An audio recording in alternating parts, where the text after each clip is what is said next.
lewat begitu saja, padahal itu deposit akhirat. Satu. Yang kedua, perbendaharaan surga itu apa? Wa kitmanul musibah, menyembunyikan kesulitan. Kadang orang takut menghadapi kesulitan, tapi makin kita merenung, hidup ini kan sebenarnya urusan. Takut sama urusan, ya jangan hidup. Tandanya orang hidup itu kalau punya urusan. Urusan melupakan problem. Problem sering menimbulkan kesulitan. Kesulitan bukan untuk ditakuti, tapi untuk diatasi dan dicarikan jalan keluarnya. Siapa sih orangnya yang nggak pernah sulit-sulit? Makin tinggi status sosialnya, makin gede urusannya. Makin tinggi kualitas imannya, makin berat tingkat kesulitannya. Cuma memang yang namanya enak itu seperti pelangi. Biang lala itu nggak pernah di atas kepala kita, di atas kepala orang melulu. Lo sih enak lo, kata kita. Dia juga bilang yang enak kan lo. Pelangi itu nggak pernah di atas kepala kita. Kata tukang beca, aduh enak ya naik Mercy. Kata tukang beca, apa yang di dalam mobil Mercy? Aduh enak bener tukang beca, di jok ngeringkuk ngorok pulas bener. Saya kamar pakai AC, sejuk, tempat tidur sutra, empuk, alga, spring bed, gula kulik, nggak bisa pulas kalau belum minum Valium, belum tidur. Enak bener tukang beca, di jok ngorok nggak tahu wetan kulon. Si tukang beca bilang yang di Mercy enak, yang di Mercy bilang tukang beca enak. Inilah enak, nggak pernah di atas kepala kita, di atas kepala orang lain melulu enak itu. Nah, saudara-saudara, yang merupakan perbendaharaan surga itu orang yang bisa menyembunyikan kesulitan, baik pribadi ataupun rumah tangga. Nih terutama rumah tangga yang jadi soalnya. Kadang-kadang kita ini kalau senang, sebaliknya kalau senang kita diam, kalem aja, cuek. Banyak banget duit kita bawaan, diam aja udah, malah ketemu orang takut. Tapi begitu susah sekampung tahu. Padahal Nabi mengajarkan perbendaharaan surga itu menyembunyikan musibah, menyembunyikan kesulitan. Kalau enak, cerita sama orang-orang. Kalau nggak enak, rasain sendiri, tekan sendiri, atasin sendiri. Kita kan sebaliknya. Senang kita diam, asal lagi susah, paling tidak kita nyari teman buat cerita kesusahan. Siapa orangnya yang nggak pernah susah? Cuma soalnya bagaimana kita mengatasi kesusahan itu sendiri. Begitu juga misalnya kalau orang sudah berumah tangga, itu orang tuanya harus menjadi tempat dia cerita yang enak-enak saja. Yang nggak enak rasain berdua, selesaikan berdua, atasin berdua. Jangan dibalik. Asal senang diam, giliran susah saja. Maknya laporan. Terbalik. Bisa menjaga security informasi. Maka nama bayam keluar diam, malah seluitan. Enak amat lo makan daging ayam. Security informasi. Saudara-saudara kaum muslimin rahimakumullah, ujian yang terberat itu yang pernah diberikan kepada para nabi, para rasul, para aulia, para ulama. Makin tinggi keimanan, makin berat bentuk kesulitan. Ayo saya kemukakan satu contoh saja. Ada seorang nabi yang kaya, nabi kaya, namanya Nabi Ayub. Iblis kalau orang begini kan keki, ibadahnya rajin, kaya. Yang kayak begini susah digodain. Kalau ibadahnya rajin, miskin, kali bisa disogok. Sini imannya mantap, ibadahnya rajin, kaya, nabi lagi. Oh, tapi namanya iblis nggak kurang akal. Laporan, Tuhan, kenapa les? Ya ini bahasa saya, bahasa Qurannya sih nggak gitu. Itu hambamu yang namanya Ayub, dia rajin ibadah cuma karena dikasih kaya aja. Coba kasih miskin dia, berhenti dia sembahyang. Ah, kamu bisa aja. Saya tahu Ayub itu hambaku yang ikhlas. Saya buktiin Tuhan, silahkan. Dibuktiin lah, iblis turun ke alam ini. Yang mula-mula dia lakukan, dia rusak sawah ladang Nabi Ayub. Dia binasakan binatang ternak Nabi Ayub. Sehingga dalam waktu singkat, jatuhlah Nabi Ayub dari orang paling kaya jadi orang paling miskin. Beliau masih ibadah di mihrab dalam masjid. Datang iblis.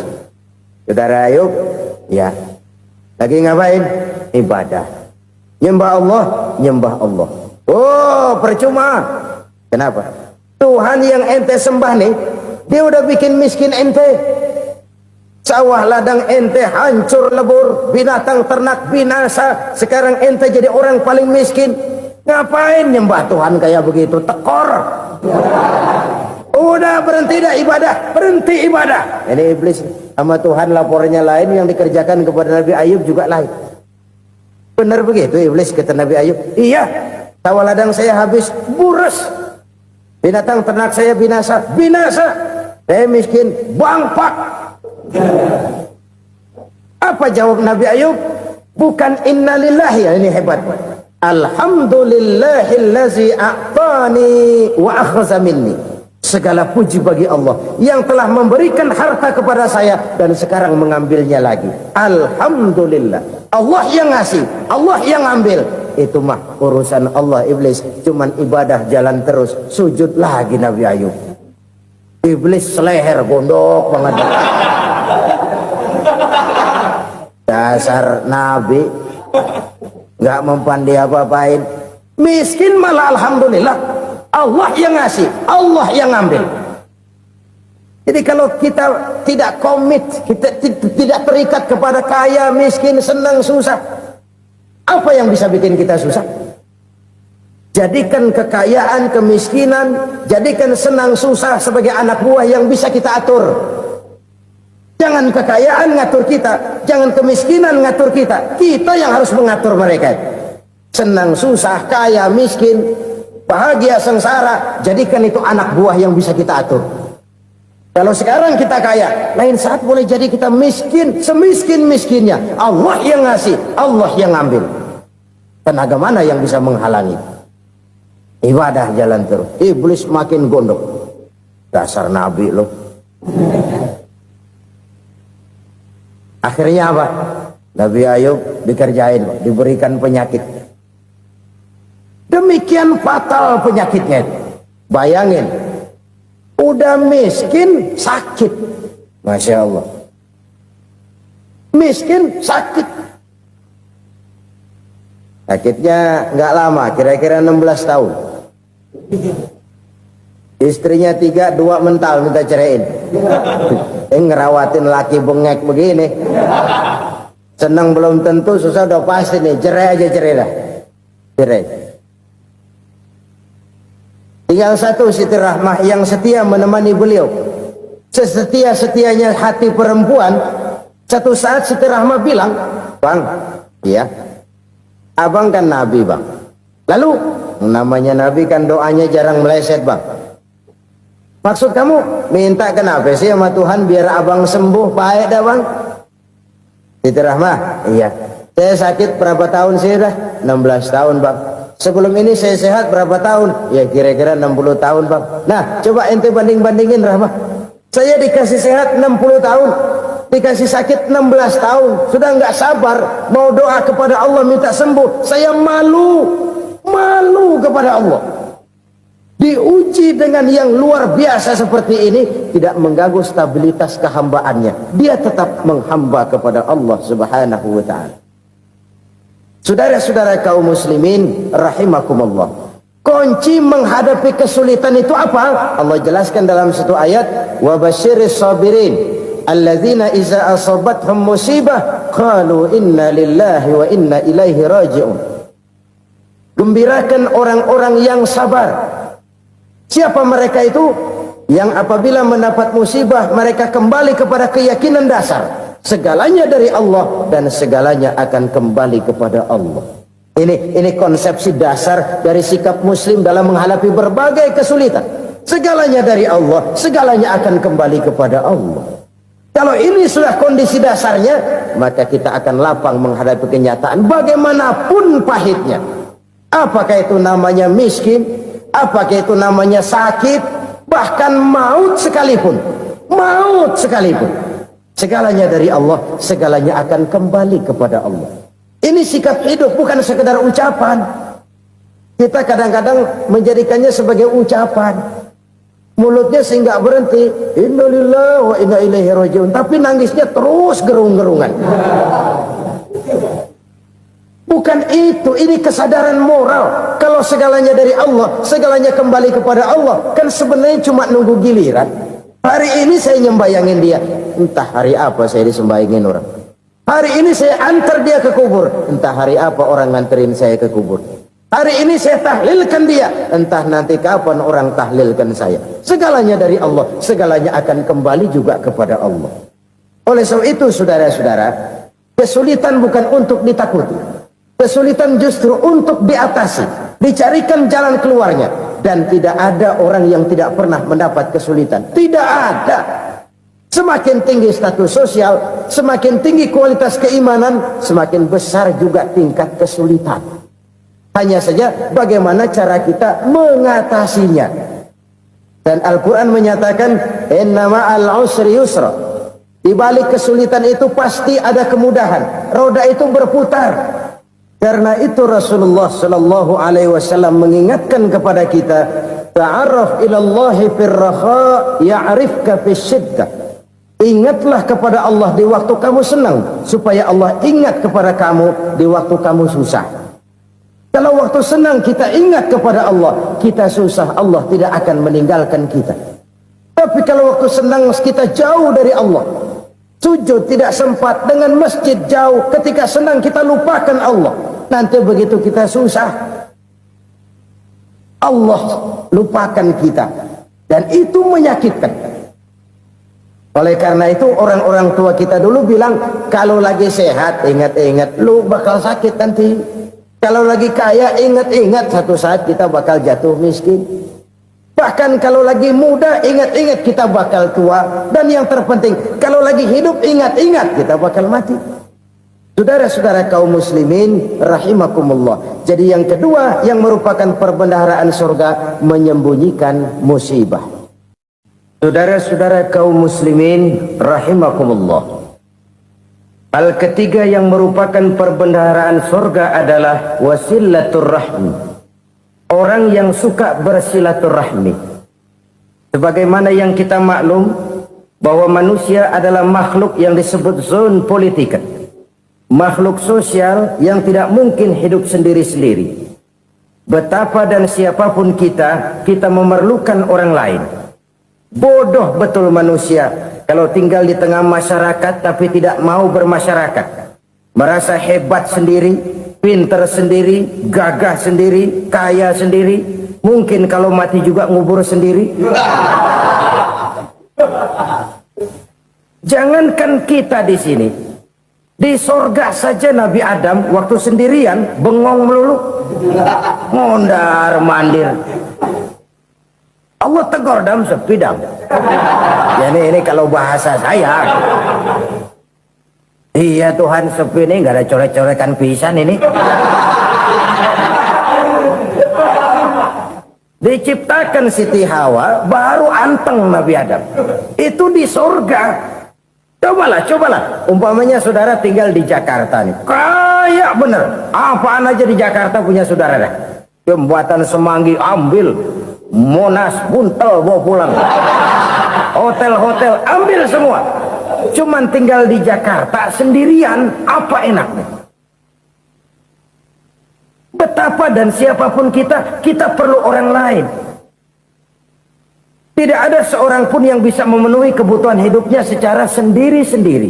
Nah, Islam telah menyelamatkan manusia dari ras diskriminasi, mengikat manusia dengan persaudaraan yang berlandaskan kepada akidah. Karena itu dianjurkan bersilaturahmi. Bahkan Nabi menyatakan, man arada ayyubsata lahu fi rizqihi wa yunsa'a fi atharihi falyasil rahimah. Siapa yang kepengen diluaskan rezekinya dan dipanjangkan usianya, banyaklah ia bersilaturahmi. Siapa yang kepengen dimudahkan rezekinya, hendaknya ia banyak bersilaturahmi. Kalau banyak teman, kesulitan kan paling tidak ada tempat cerita. Udah susah, sendirian kita pikirin diri, nggak ada tempat tukar pikiran. Cepet banget sama bengek. Dilawan sendiri. Nah, secara makro kita bisa berkata, tidak mungkin ada kemenangan kalau tidak ada kekuatan. Tidak ada kekuatan kalau tidak ada kesatuan dan persatuan. Tidak mungkin ada kesatuan dan persatuan tanpa semangat silaturahmi. Kalau umat Islam mau menang, dia harus kuat. Kalau umat Islam mau kuat, dia harus bersatu. Kalau umat Islam mau bersatu, dia harus membudayakan silaturahmi ini. Bahkan sampai-sampai kata Nabi, kalau bisa cari nilai tambah. Apa? Silman koto'ak. Bersilaturahmilah kau kepada orang yang marah denganmu. Masya Allah, indahnya ajaran agama kita. Orang yang marah pun kepada kita, kata Nabi, kalau bisa bersilaturahmilah kepadanya, kepada orang yang marah itu. Di situ nilai tambah. Cuman jujur nih hadis, ngucapinnya gampang, ngamalinnya yang berat banget. Orang marah sama kita, kita disuruh silaturahmi. Ada apa malu? Lu marah, ada gua marahan lagi. Tunggu pikirin. Saudara-saudara kaum muslimin rahimakumullah. Tapi ini yang diajarkan, bahkan ini yang dicontohkan oleh baginda Rasul. Bagaimana begitu mudah, misalnya satu saat Abu Jahal ini ngatur strategi bagaimana bikin Muhammad celaka. Dia gali lubang di depan tempat tidurnya. Dia tutupin daun korma. Terus dia panggil seseorang, ke sini. Kasih tahu Muhammad, pamannya sakit keras, minta ditengokin. Berangkat orang ini ke sana. Muhammad, labbaik. Pamanmu sakit keras, dia minta ditengokin. Baik, saya akan datang menjenguk beliau. Berangkatlah Nabi ke rumah Abu Jahal tanpa prasangka apapun. Abu Jahal udah pasang setil, selimut 3 rangkap setengah dipakai, persis kayak orang meriang. Tapi sembari ngintip dari balik selimut, begitu Muhammad buka pintu, nah masuk perangkap nih. Muhammad jalan menuju tempat pembaringan. Makin lama makin dekat, makin lama makin dekat, makin dekat ke lubang yang dipasang oleh Abu Jahal itu. Dalam hati Abu Jahal, terus dah jatuh, mampus dah lo ini. Mampus lo hari ini nih. Apa yang terjadi? Malaikat Jibril datang. Muhammad, pamanmu cuma pura-pura sakit. Di depan tempat tidurnya ada lubang perangkap supaya kamu jatuh ke situ. Sudah, kamu pulang. Balik kanan Nabi. Sudah hampir jatuh ke lubang, balik kanan, pulang. Bayangin kecewanya Abu Jahal. Muhammad dikit lagi, Muhammad dikit lagi. Enggak paman, saya pulang aja. Emosi bangun dari tempat tidur, enggak sadar kalau lagi pura-pura sakit. Lompat ngejar Nabi, dia lupa dengan lubang yang dia gali. Usrak, nyemplung sendiri ke dalam lubang.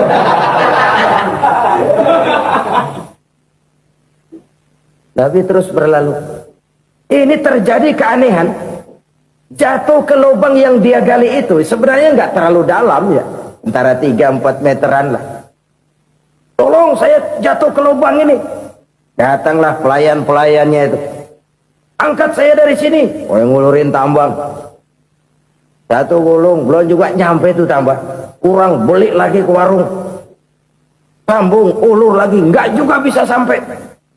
Wah, ini kerjaan Muhammad ini. Tolong, siapa salah seorang kamu ke rumah Muhammad, kasih tahu encangnya kecebur.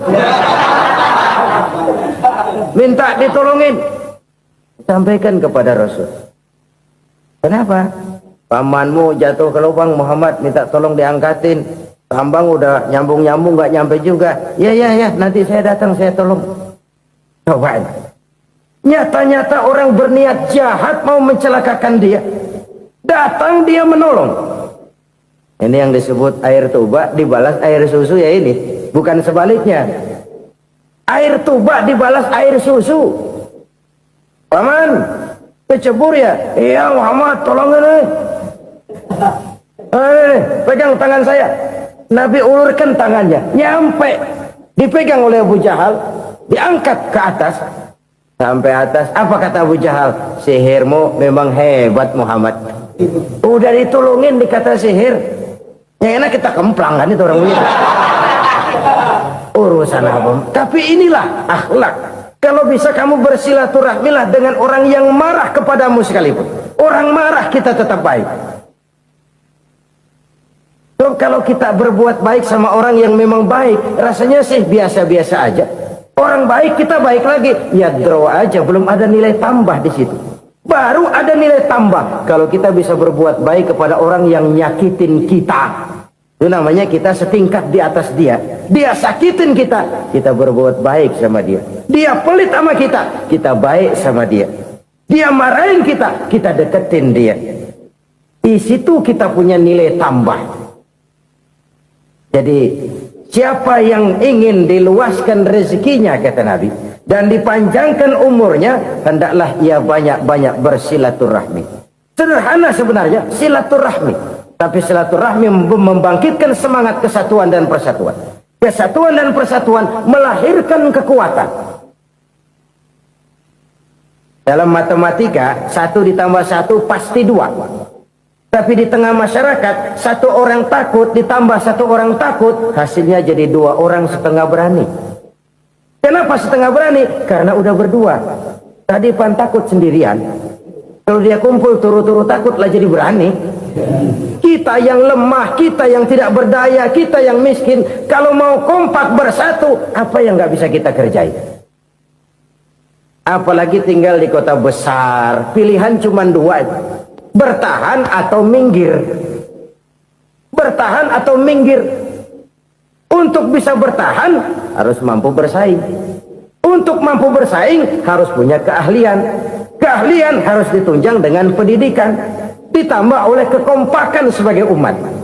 Udah miskin mencar mulu, orang injak kita. Orang nggak pandang urusan apa malu. Oleh karena itu, silaturahmi pada hakikatnya merupakan roh dari ukhuwah yang diajarkan oleh agama kita.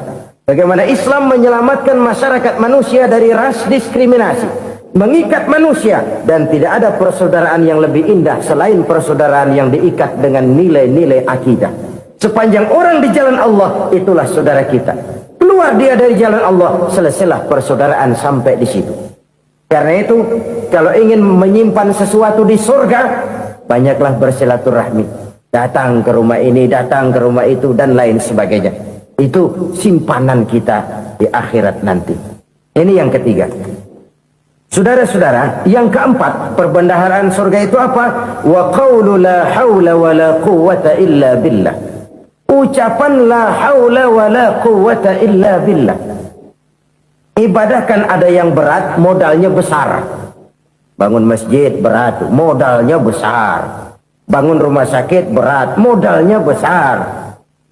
Ada ibadah yang berat tapi modalnya ringan. Misalnya puasa. Puasa itu berat, mengendalikan nafsu.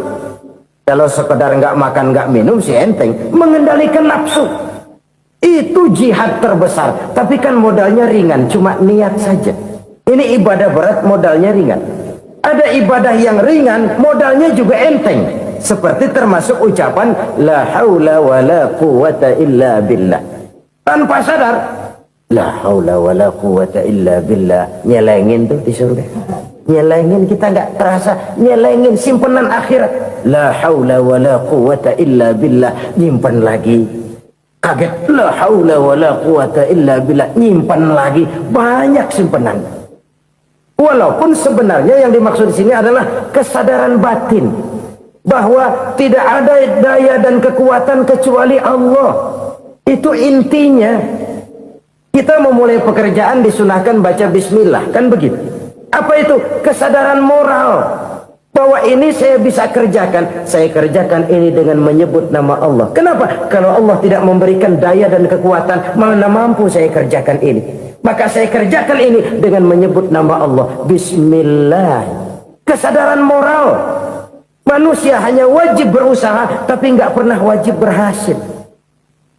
Banyak hal-hal yang kalau kita renungkan secara rasio, nggak mungkin Tapi jadi kenyataan, la haula wala quwata illa billah. Tidak ada daya dan kekuatan kecuali bagi Allah semata-mata. Kesadaran moral akan kelemahan dan keterbatasan makhluk bernama manusia. Kadang kita kagum dengan otak, tapi kita sering lupa sama yang bikin otak. Padahal bagaimanapun hebatnya otak, yang bikin otak pasti lebih hebat dari otak. Nggak percaya, silahkan otak-otakan. Inilah kecenderungan. Kita kagum dengan pesawat-pesawat mutakhir, bukan main, besi gede banget terbang itu. Alangkah hebatnya. Lalu apa yang bikin otak tidak lebih hebat dari itu semua? Kita puji laut, apa yang bikin laut tidak lebih hebat dari laut itu? La haula wala quwata illa billah. Tidak ada daya dan kekuatan kecuali Allah. Apa yang bisa kita lakukan kalau tidak karena daya dan kemampuan yang diberikan oleh Allah kepada kita? Lahirlah sikap tawadu, rendah hati, tidak melonjak menjadi angkuh dan sombong, sadar akan kelemahan dan keterbatasan diri sebagai makhluk yang diciptakan oleh Allah Subhanahu wa taala. Jadi satu sisi ini ucapan yang berpahala, la haula, jadi wiridan. Pada sisi lain ini kesadaran moral, sikap mental, kesadaran batin bahwa yang punya daya dan kekuatan itu cuma Allah. Kita nggak pantas untuk sombong, sebab sombong itu pakaiannya Allah. Kita nggak sedang pakai pakaian Allah, kegedean. Dan makin kita renungi, makin terbentur. Apa sih yang bisa kita sombongin?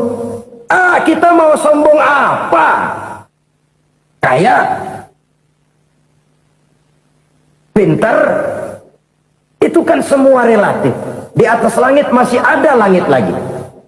Jadi oleh karenanya, marilah kita menyadari, manusia hanya wajib berusaha, tapi tidak pernah wajib berhasil.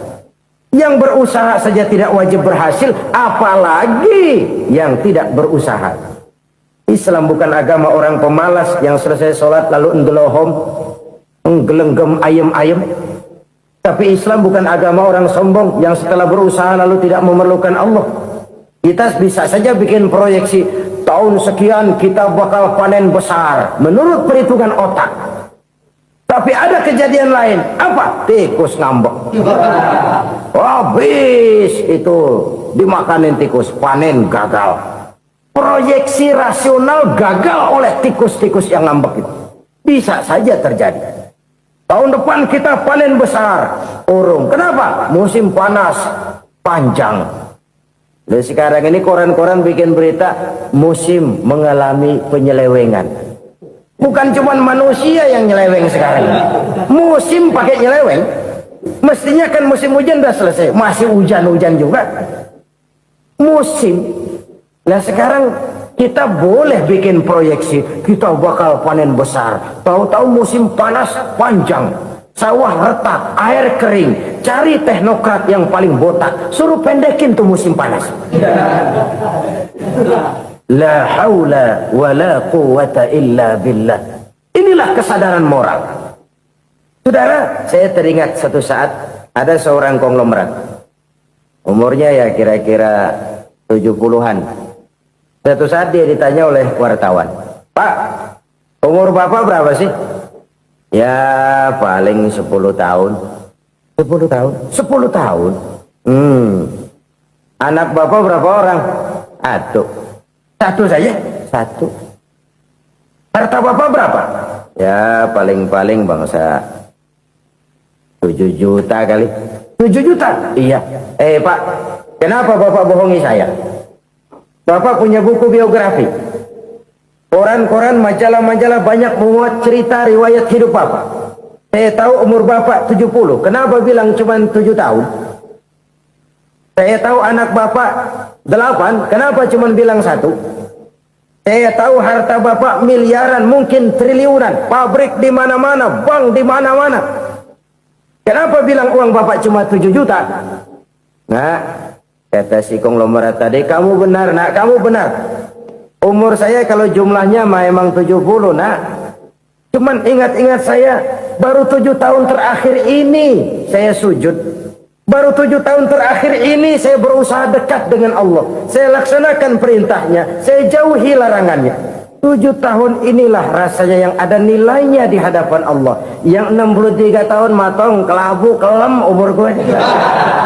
Habis untuk maksiat, untuk munkarat. Maka ketika ditanya tadi, umur saya 7 tahun itu.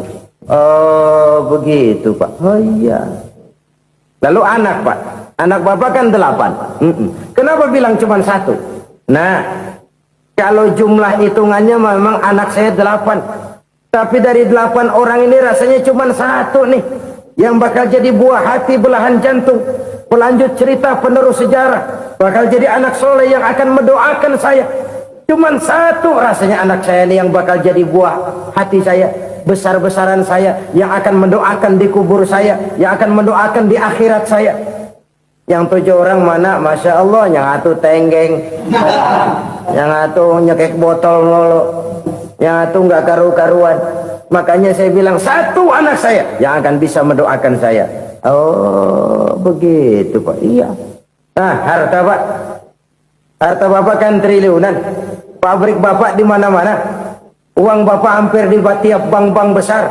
Kenapa bilang cuma 7 juta? Betul kau nak. Harta saya kalau jumlahnya memang miliaran, triliunan mungkin. Tapi yang saya ingat baru 7 juta tuh yang saya belanjakan di jalan Allah. Saya nyumbang masjid, saya santuni yatim piatu, saya bantu pembangunan pesantren, saya bantu pembangunan rumah sakit Islam. Itu yang akan saya bawa pulang ke akhirat, yang 7 juta itu. Yang triliunan itu nanti akan diperebutkan oleh anak-anak saya sebagai waris saya. Jadi harta saya 7 juta itu yang bakal nemenin saya di akhirat. Yang akan saya bawa pulang jadi teman saya. Saudara-saudara kaum muslimin, jangan-jangan orang tua itu adalah kita-kita ini. Jangan-jangan kita-kita ini adalah orang tua itu. Jangan-jangan itu potret dari diri kita masing-masing. Dari sekian umur yang diberikan Allah, berapa tahun yang ada nilainya di hadapan Allah? Dari sekian anak-anak yang merupakan amanah, berapa yang akan mendoakan kita sebagai orang tuanya menjadi anak soleh? Dari sekian banyak harta yang diberikan Allah, berapa yang akan kita bawa pulang menghadapnya nanti, yang kita belanjakan di jalan Allah? Ini sebuah potret kehidupan.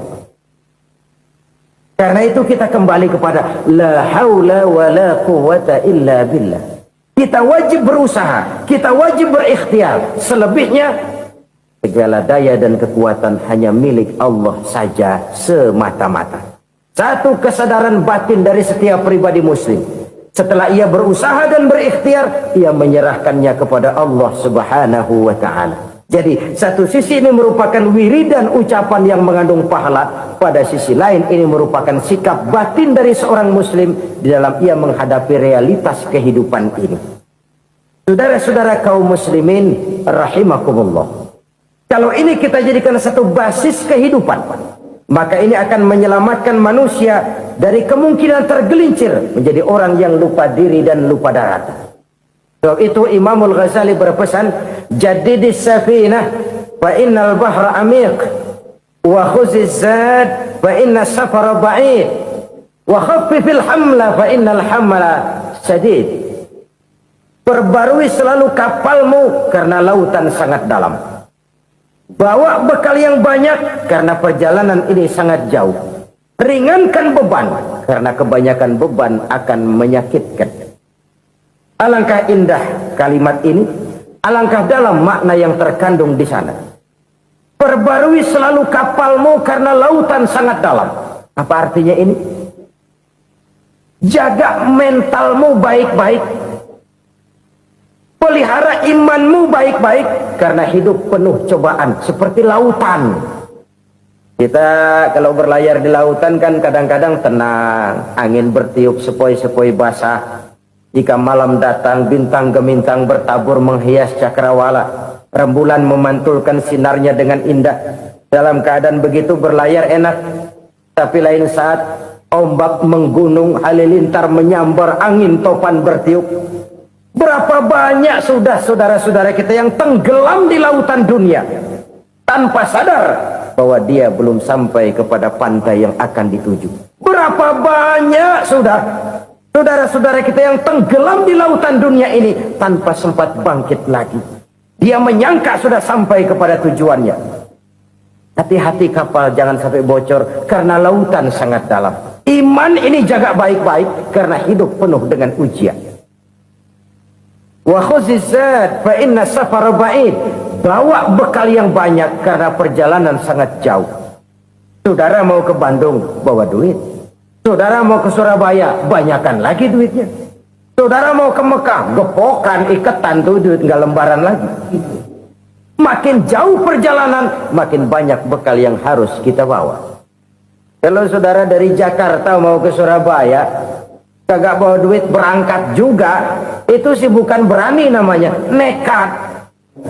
Sampai Surabaya belum tentu, sengsara di jalan udah pasti. Kenapa? Nggak bawa bekal berangkat. Sama juga kita nih, misalnya belum sempat sembahyang, mati.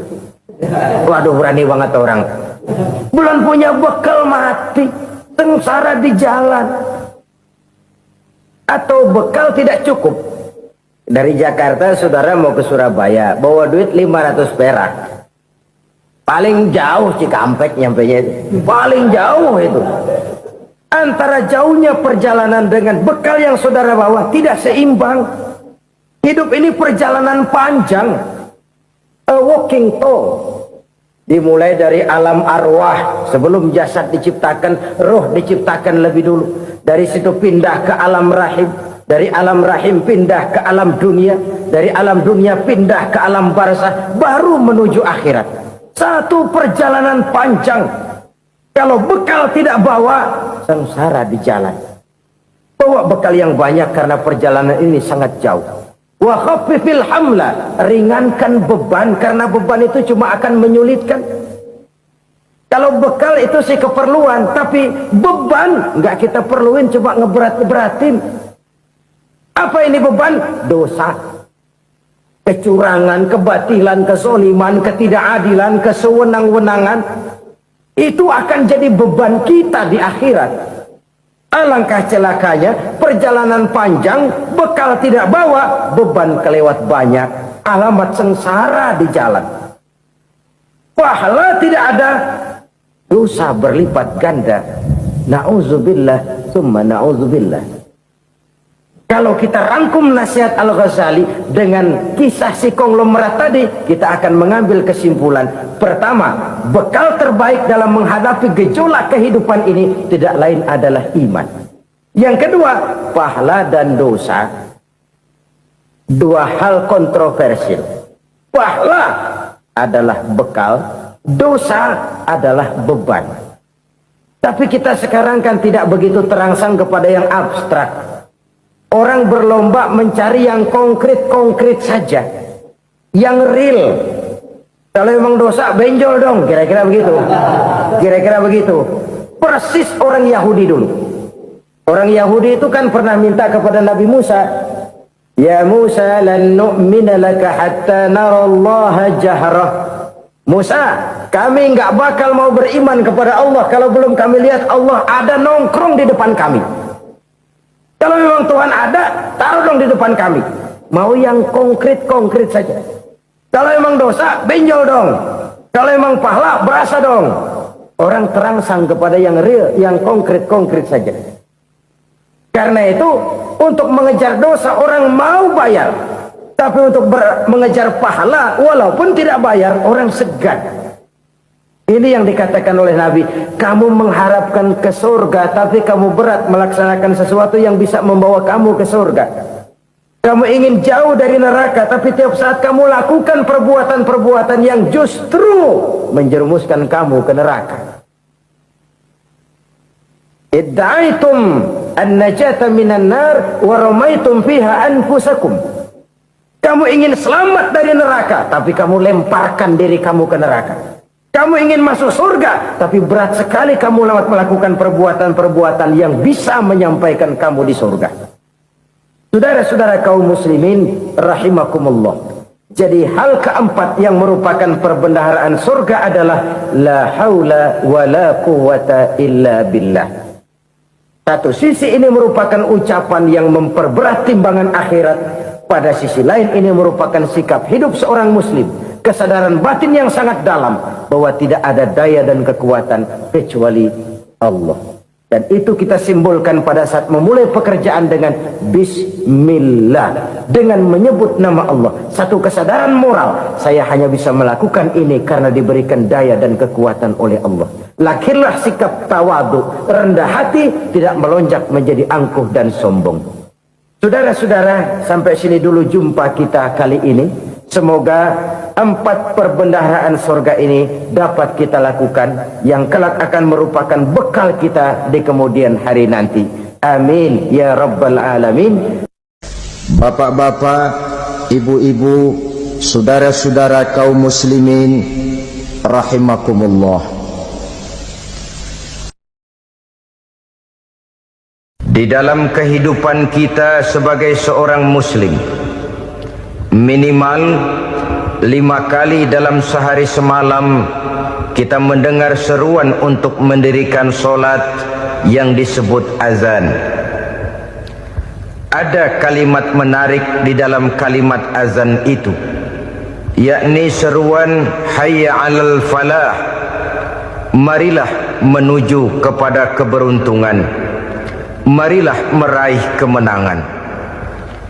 Seruan ini adalah kecenderungan dari setiap manusia, apapun warna kulitnya. Artinya, setiap orang dalam hidup selalu ingin meraih dan mencari kemenangan. Kemenangan akan melahirkan kepuasan batin, dan kepuasan batin memberikan kebahagiaan. Sedangkan kekalahan melahirkan penderitaan batin, dan penderitaan batin menjerumuskan seseorang di dalam berbagai bentuk kerugian.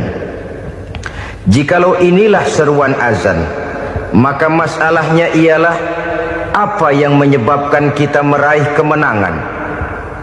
Al-Quranul Karim memberikan tuntunan dan ajaran kepada kita bahwa orang-orang yang memperoleh kemenangan itu tidak lain adalah orang-orang yang bertakwa.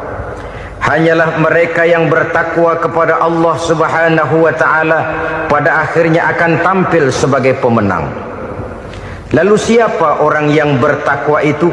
Dijelaskan dalam awal-awal Al-Baqarah, orang yang bertakwa yang akan meraih kemenangan. Pertama, allazina yu'minuna bil ghaib, yaitu orang-orang yang beriman kepada yang gaib, percaya bahwa ada alam yang gaib, alam yang abstrak, alam yang tidak bisa dijangkau oleh salah satu daripada panca indera kita. Mereka percaya dan beriman kepada adanya malaikat, beriman kepada adanya iblis dan jin, beriman kepada adanya alam kubur, beriman kepada adanya alam mahsyar, beriman kepada adanya alam akhirat, beriman kepada adanya surga dan neraka. Beriman bukan cuma sekedar beriman dalam ucapan bibir saja, tetapi beriman yang nilai iman itu mampu mewarnai gerak dan gaya hidupnya. Iman yang meresap sampai ke tulang sumsum, kemudian memberikan dampak positif di dalam kehidupan manusia. Alam, kita tahu, adalah sesuatu yang selain Allah, dan Allah bukanlah alam. Apapun namanya selain daripada Allah, itu adalah alam. Alam pada hakikatnya terbagi menjadi 2. Ada alam syahadah, alam nyata, alam konkret, alam yang bisa dijangkau oleh salah satu indera kita. Kemudian ada alam ghaib, alam yang tidak bisa dijangkau oleh panca indera kita, alam metafisika, alam abstrak, alam yang wajib kita imani keberadaannya. Kita percaya bahwa malaikat itu ada, kita percaya kepada jin, bahwa jin itu ada, kita percaya kepada adanya iblis dan setan. Bukan percaya kepada iblis dan setannya, percaya bahwa iblis dan setan itu ada. Itu termasuk salah satu daripada sifat orang yang bertakwa kepada Allah. Saudara-saudara kaum muslimin rahimakumullah, kecenderungan pembangunan yang lebih bersifat materialistis biasanya menggeser aspek kehidupan rohani. Orang berpikir empiri, dan dalam pola pikir yang demikian maka alam gaib tidak lagi mendapat perhatian. Aspek kehidupan yang bersifat rohaniah malah mulai ditinggalkan. Akibatnya terjadilah kepincangan di dalam kehidupan kita. Pernah ada satu pengalaman pribadi dalam perjalanan kembali ke tanah air. Dalam pesawat di sebelah kanan saya duduklah seorang Jerman namanya Heiner Simonsen. Iseng saya ajak kenalan, saya ajak ngobrol, saya tanya dia. Saya bilang, Mas Heiner ini, kalau pesawat yang kita tumpangi ini jatuh ke bawah, kira-kira apa yang bakal terjadi, Mas? Dia bilang, kita semua akan mati. Begitu? Iya. Oke. Apa itu mati? Tanya saya. Dia bilang, untuk tahu apa itu mati, kita harus tahu lebih dahulu apa itu hidup. Saya pikir nih bule bisa ngomong juga. Baiklah kata saya. Apa hidup menurut Anda itu? Oh, hidup itu dia bilang, kalau seluruh anggota badan kita bekerja secara normal, paru-paru memompa darah secara normal, jantung berdetak secara normal, sel-sel tubuh bekerja secara fit, dan organisme tubuh hanya mau bekerja secara normal, dia bilang, kalau kita memberi makan yang cukup, menu yang teratur, dan gizi yang lengkap. Saya bilang, kesimpulannya apa, Ner? Dia jawab, hidup adalah dari tangan ke mulut. Life is from the hand to the mouth, kata dia. Hidup adalah dari tangan ke mulut. Jadi masalah hidup tidak lebih daripada masalah isi perut. Orang pergi pagi, pulang sore, peras keringat, banting tulang, perut yang dibelain. Saya bilang, you are wrong. Sampean salah, Ner. Kamu orang Islam bukan? Bukan. Pantas. Kenapa saya salah? Dia bilang, ya jelas salah. Salahnya di mana? Kamu ini manusia. Kalau hidup cuma dari tangan ke mulut, saya bilang, kambing di kampung saya juga begitu pikirannya, Ner. Itu kambing di kampung saya, asal perutnya kenyang, sudah hidup dia. Perkara besok bagaimana, lusa prospeknya macam mana, bulan depan ada apa, kambing nggak pernah mikir. Di kampung saya kambing juga pikirannya begitu. Kamu Kristen ya? Tadinya. Loh kok tadinya, lalu apa sekarang kamu ini? Dia bilang, sekarang saya netral. Saya tidak beragama, tapi saya percaya kepada Tuhan sebagai pencipta alam. Saya ingat benar dia bilang, I haven't any religious, but I believe to God as the creator of the world. Kenapa bisa netral begitu, Ner? Habis saya bingung katanya. Islam bilang Islam baik, Kristen bilang Kristen baik, Hindu Buddha bilang Hindu Buddha baik, semua agama baik. Saya netral sekalian, nggak beragama. Yang penting saya percaya kepada Tuhan. Saya bilang, Ner, kamu ini kayak orang mau beli celana, lalu bingung. Yang satu bilang Levi's bagus, yang satu bilang Blue Jean hebat, yang satu bilang Wool England hebat. Celana ini hebat, celana itu bagus, celana ini hebat, semua celana bagus, kamu bingung. Akhirnya netral, tidak pakai celana. Itu juga salah. Saya pikir-pikir, kemudian saya melihat bahwa dua pola berpikir Heiner ini nampaknya sudah mulai menggejala di lingkungan masyarakat bangsa kita. Disadari atau tidak, secara jujur kita harus berkata, dua pola pemikiran Heiner ini mulai berkembang di tengah masyarakat bangsa kita. Pertama, pola pikir materialisme. Hidup adalah dari tangan ke mulut. Masalah hidup tidak lebih masalah isi perut. Itu yang perlu dibela, dan disitulah arti kehidupan. Pergi pagi pulang sore, peras keringat banting tulang untuk mempertahankan perut. Kalau sudah kemari cara orang berpikir, maka buat apa percaya kepada yang gaib? Untuk apa sholat? Untuk apa puasa? Untuk apa zakat? Untuk apa menghadiri majelis taklim? Tanpa kepercayaan kepada yang gaib, hidup berjalan menurut alur empiris dan materialis. Kalau sudah ke sana cara orang berpikir, biasanya orang lalu cenderung menghalalkan segala cara. Hanyalah orang yang percaya bahwa akhirat ada. Hanyalah orang yang percaya bahwa alam kubur itu ada. Hanyalah orang yang percaya bahwa malaikat itu ada, hidupnya akan lebih terarah dan terkendali. Karena kepercayaan kepada yang gaib, yang merupakan fase daripada kehidupan setelah hidup yang sekarang ini, mewarnai gerak pribadi seseorang di dalam dia melakukan kegiatan hidupnya. Pola berpikir materialisme, disadari atau tidak, mulai menggejala di lingkungan masyarakat bangsa kita. Hidup tidak lebih dari urusan tangan ke mulut, mulut ke tangan, tangan ke mulut. Asal perut sudah kenyang, hiduplah sudah. Perkara bagaimana prospek hari yang akan datang, bagaimana akhirat, tidak jadi persoalan. Ini yang oleh Nabi diperingatkan, ad-dunya sijnul mu'min wa jannatul kafir. Dunia adalah penjara bagi orang beriman dan surga bagi orang kafir.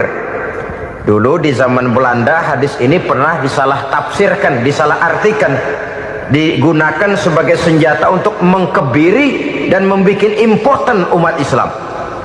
Sudahlah umat Islam gak usah macam-macam, kata Belanda.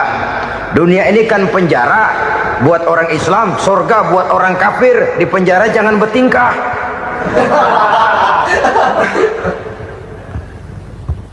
Pengertiannya tidak begitu. Dunia adalah penjara bagi orang mukmin. Artinya dalam kehidupan dunia seorang mukmin tidak bebas memperturutkan hawa nafsunya. Di penjara hawa nafsunya itu. Sebaliknya surga bagi orang-orang kafir. Buat orang kafir surgalah dunia ini. Mereka bebas memperturutkan hawa nafsunya, dilarang tidak terlarang, dicegah pun tidak tercegah. Mereka hidup menurut alur bisikan nafsu mereka sendiri. Kemudian bila ajal datang, maut merenggut nyawa, selesailah surganya sampai di situ. Maka bagi orang-orang yang tidak percaya kepada adanya akhirat, kepada adanya alam gaib, surganya sebatas umurnya. Sekali lagi, surganya sebatas umurnya. Bila umur selesai, ajal pun datang merenggut nyawa, selesailah sudah surganya sampai di situ. Alangkah pendeknya perjalanan orang-orang yang tidak percaya kepada alam gaib ini. Bagi kita mukmin, jikalau kita mampu memenjarakan hawa nafsu, kita bisa bahagia di dunia ini. Dan Islam memang tidak menyuruh kita sengsara di dunia. Raih dunia, kejar dunia, gapai dunia sebagai alat untuk mencapai kebahagiaan di akhirat nanti. Hidup adalah satu perjalanan panjang yang terbentang sejak kita terlahir dari alam rahim sampai kepada alam akhirat nanti. Andai kata kita gagal meraih kebahagiaan di dunia, toh kita masih punya akhirat. Tapi jangan jadi dalil yang melemahkan semangat. Biarin dah kita di dunia kebelangsak, yang penting akhirat. Akhirnya dunia benar-benar kebelangsak. Bagaimana dunia ini bisa kita raih, dan bagaimana meraih dunia untuk menunjang kepentingan akhirat nanti. Yang kedua, dari pikiran Heiner yang saya lihat menggejala di lingkungan masyarakat bangsa kita, timbulnya manusia-manusia netral. Seolah-olah Tuhan yes, agama no. Sama Tuhan percaya, agama ogah. Tuhan ngangguk, giliran agama godeng. Padahal hampir dalam setiap ayat dalam Quran, kata-kata amanu biasanya bergandeng dengan wa amilus sholihat, iman dan amal soleh. Ini sebagai isyarat Tuhan dan agama jangan pernah dipisah-pisah. Apabila kita bertuhan, maka kita harus beragama. Apabila kita beragama, maka agama itu harus bersumberkan dari Tuhan yang kita imani itu. Tidak mungkin kita pisah, Tuhan yes, agama no. sama Tuhan percaya tapi agama bikin sendiri. Sembayangnya cukup bengong 2 jam madep ngulon.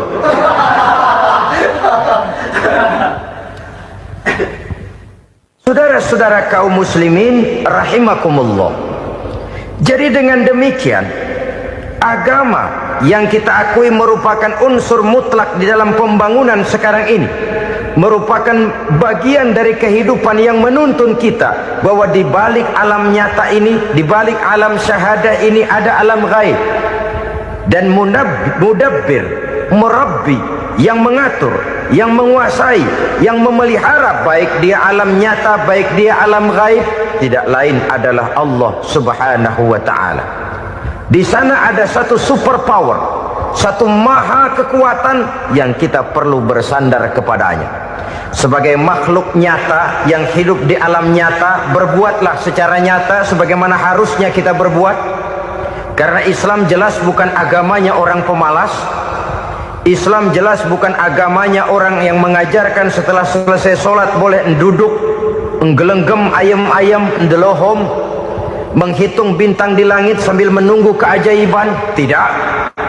Islam adalah agama yang mengajarkan apabila sholat sudah selesai kamu kerjakan, bertebaranlah di permukaan bumi, cari karunia Tuhanmu. Jangan hidup berpangku tangan menunggu keajaiban. Karena hidup bukan undian. Jangan berharap untung besar tanpa mau peras keringat. Tapi di sebalik itu toh kita juga harus yakin bahwa di sisi usaha nyata yang kita lakukan ada satu super power, satu maha kekuatan gaib yang menentukan berhasil dan tidaknya usaha kita. Kepercayaan kepada hal semacam inilah yang mendorong kita untuk mempunyai sandaran vertikal, agar jikalau usaha ini berhasil kita tidak lupa diri dan lupa daratan. Jikalau usaha ini gagal kita tidak putus asa dan buruk sangka, tidak cupik pandangan dan sempit hati, tapi mampu melihat persoalan dengan kacamata putih sambil husnuzon kepada Allah Subhanahu wa ta'ala. Kita percaya malaikat itu ada yang namanya raqib dan atid, mengawasi gerak hidup kita sampai kepada gerak hati kita. Ini memberikan sugesti agar kita berhati-hati, tidak sejengkal tanah pun kita bisa berlindung dari pengawasan raqib dan atid. Ada munkar nakir yang akan menyoal kita di alam kubur. Ada malaikat Malik, penjaga neraka. Ada malaikat Ridwan yang menjaga surga. Kita percaya kepada adanya jin, kita percaya kepada adanya setan, iblis. Percaya kepada adanya, bukan mempercayai si setan, si iblis lalu menjadikannya sebagai teman. Tidak. Percaya bahwa mereka itu ada dan merupakan makhluk Allah yang gaib yang diciptakan Allah Azza wa Jalla. Kepercayaan kepada alam gaib memberikan motivasi terhadap gerak lahir manusia, sehingga dengan motivasi kepercayaan kepada yang gaib, gerak lahir jadi lebih terarah, jadi lebih terpelihara. Pernah seseorang bertanya, "Pak, apakah adanya akhirat bisa dibuktikan secara ilmiah?" Saya bilang tidak bisa, tidak bisa. Kenapa? Karena yang berangkat nggak pernah pulang kembali lagi. Kalau dia pulang kemari bisa kita tanya bagaimana enak di sono. Cuma secara moral saya katakan, lebih beruntung orang yang percaya kepada akhirat daripada yang tidak.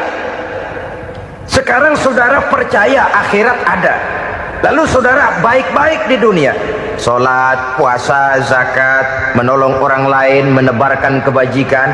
Saudara mati, andai kata akhirat tidak ada, toh dalam hidup saudara sudah berbuat baik. Paling tidak nama saudara akan dikenang sebagai orang baik. Sebaliknya, saudara percaya, kata saya, bahwa akhirat tidak ada, lalu hidup semau-maunya, tenggelam dalam maksiat dan munkarat, menentang Allah, tidak mau ruku dan sujud. Lalu saudara mati, kemudian akhirat ada. Ayo, mau apa? Bekal tidak punya. Jadi secara moral lebih beruntung orang yang percaya kepada adanya akhirat daripada yang tidak percaya. Dan itu alam gaib yang tidak bisa dibuktikan secara eksat. Jangankan untuk membuktikan seperti itu, dalam kehidupan sehari-hari saja yang kita rasakan tidak selalu berbentuk toh. Angin, bagaimana sih bentuknya angin? Kita tidak tahu. Merah, buktinya kalau dikerok merah. Yang merah itu kulit, yang kulit kita bukan anginnya. Sakit, rasa sakit itu ada, tapi bagaimana bentuk sakit kita nggak pernah tahu. Kalau kita makan cabai pedas, bagaimana bentuk pedas itu tidak ada, tapi rasa ada. Bentuk pedas hijau, cabenya bukan pedasnya. Tidak semua yang kita rasakan bisa kita gambarkan dalam bentuk yang konkret. Oleh karena itu, sekali lagi bahwa kepercayaan kepada alam yang gaib mampu memberikan satu sugesti yang menata kehidupan seseorang lebih lurus, lebih terarah, dan lebih terkendali. Maka wajar kalau kepercayaan kepada yang gaib mengantarkan seseorang untuk meraih kemenangan. Kenapa? Dia percaya kepada yang gaib, bahwa akhirat ada, bahwa alam kubur ada, bahwa pertanggungan jawab itu ada. Maka dia lalu tidak hidup saenae udele dewe, itu loh. Tidak hidup menurut seleranya sendiri, terarah, teratur. Ini cirinya yang pertama. Orang bertakwa yang akan meraih kemenangan, mereka beriman, mereka percaya kepada yang gaib. Bahkan hal-hal konkret saja selalu berangkat dari yang gaib. Saudara-saudara, para remaja, para pemuda sekarang ini tidak pernah tahu toh siapa yang akan jadi teman hidup saudara. Kita bisa saja ngerancang, mentargetkan, tapi toh akhirnya yang namanya jodoh bukan kekuasaan kita. Rezeki di luar kemampuan kita. Begitu juga ajal, maut, jodoh, ajal adalah contoh-contoh konkret bahwa pada akhirnya yang gaiblah yang menentukan. Bertahun-tahun ngelancong, emang jodoh seret, nggak jadi.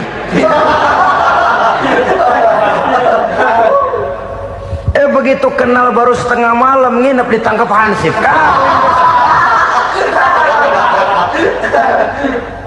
Hal-hal semacam itu kadang-kadang kita berpikir suuzon, gile, perempuannya cakep banget, lakinya rebek amat. Memang begitulah jodohnya. Memang begitulah jodohnya. Saudara hadirin ma'asyiral muslimin yang saya hormati, jadi hal-hal yang konkret saja kita yakini sepenuhnya ditentukan oleh satu superpower yang gaib itu tadi. Dari sanalah segala ketentuan itu berangkat dan kesanalah segalanya akan kembali. Maka kepercayaan kepada yang gaib meluruskan gerak hidup seseorang dan itu akan mengantarkan dia kepada meraih kemenangan. Satu. Yang kedua, wa yuqimuna shalah. Orang bertakwa yang akan meraih kemenangan itu adalah orang-orang yang mendirikan sholat. Kenapa sholat mengantarkan orang untuk meraih kemenangan? Yang jelas, inna sholata tanha anil fahsya'i wal munkar. Sholat mampu mencegah manusia dari perbuatan keji dan munkar. Banyak filsafat hidup yang terkandung di dalam sholat ini. Sejak kita wudhu sampai kita menghadap ke arah kiblat, sampai kita melakukan gerak-gerak sholat, bacaan-bacaan yang ada di dalam sholat, lalu sampai kepada mengucapkan salam. Banyak filsafat hidup yang terkandung di dalam sholat. Umpamanya